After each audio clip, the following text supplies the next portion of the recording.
When the water rises, it's sink or swim.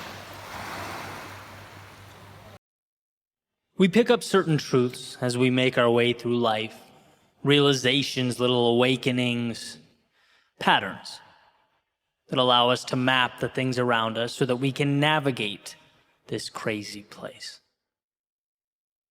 And here's one such realization for my own journey. When you pursue your best, you live your best life. Your best is a North Star to guide you, a bar, line, or benchmark that's always moving, a reminder that you can always do more and be more. A reminder that life tomorrow can always be different than life today. To pursue your best, in my opinion, is synonymous with capturing all that is good in this world. Capitalizing on potential is to utilize those resources in need of an architect. That pen in need of a poet, brush in need of a painter, story in need of a writer, or populace in need of a leader. It's a pursuit that not only supplements our existence here on earth. No, I believe it is, in and of itself, why we are here on earth. But like every ideal, pragmatism seems to get in the way. Meaning, well, life is more difficult in execution than it looks on paper. We can't be our quote-unquote best every day. We sometimes fall short of that mark. Our outcomes don't always align with our expectations. The perpetual journey to one's best is neither straight nor without discomfort. It's more like the navigating of a new world without a map or compass, a world that we're by default ill-equipped to take on when we begin. And I believe that 99% of success is reliant upon the willingness to move into that great unknown and allowing adversity to shape us. But that remaining 1% is a little bit different.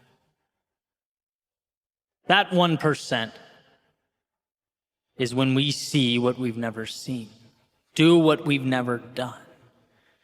It's uncovering our best in those moments we feel our worst. Climbing the highest when we're at our lowest. When the water rises, it's finding a way to swim. See, the majority of life calls for tiny adjustments. It's observing and learning and moving on. But rarely do we talk about the darkest moments, when we feel as though we are up to our neck in the trials and tribulations of life.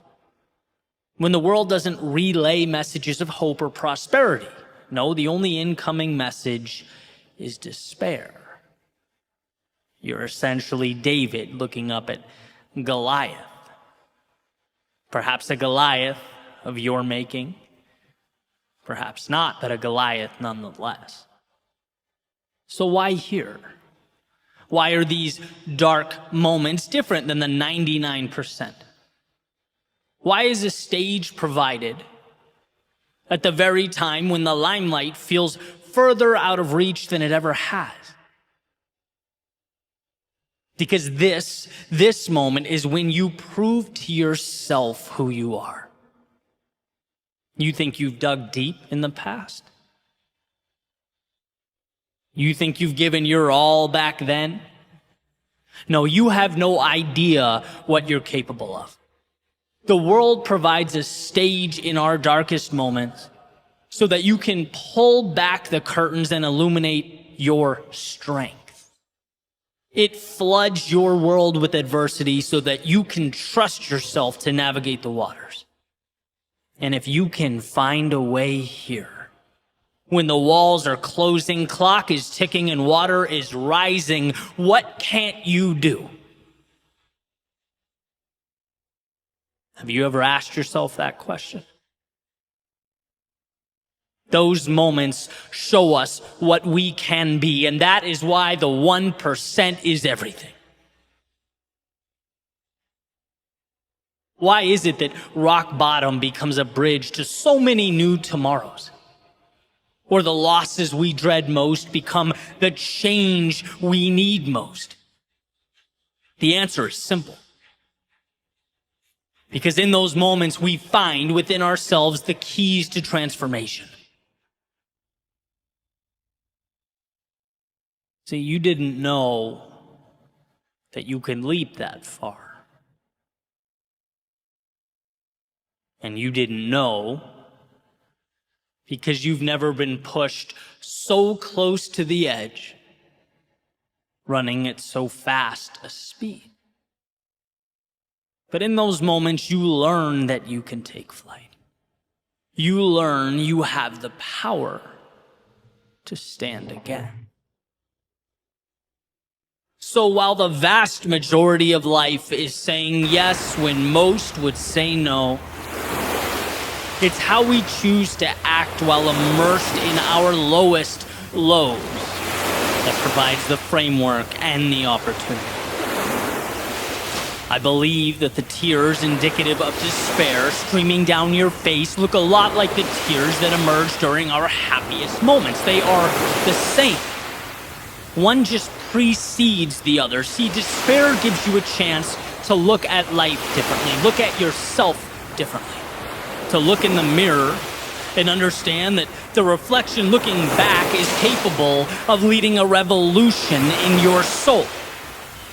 And I get how hard that is, how detached from reality it might seem, but isn't that what tomorrow is? A detachment from the reality, the parameters and the rules of today.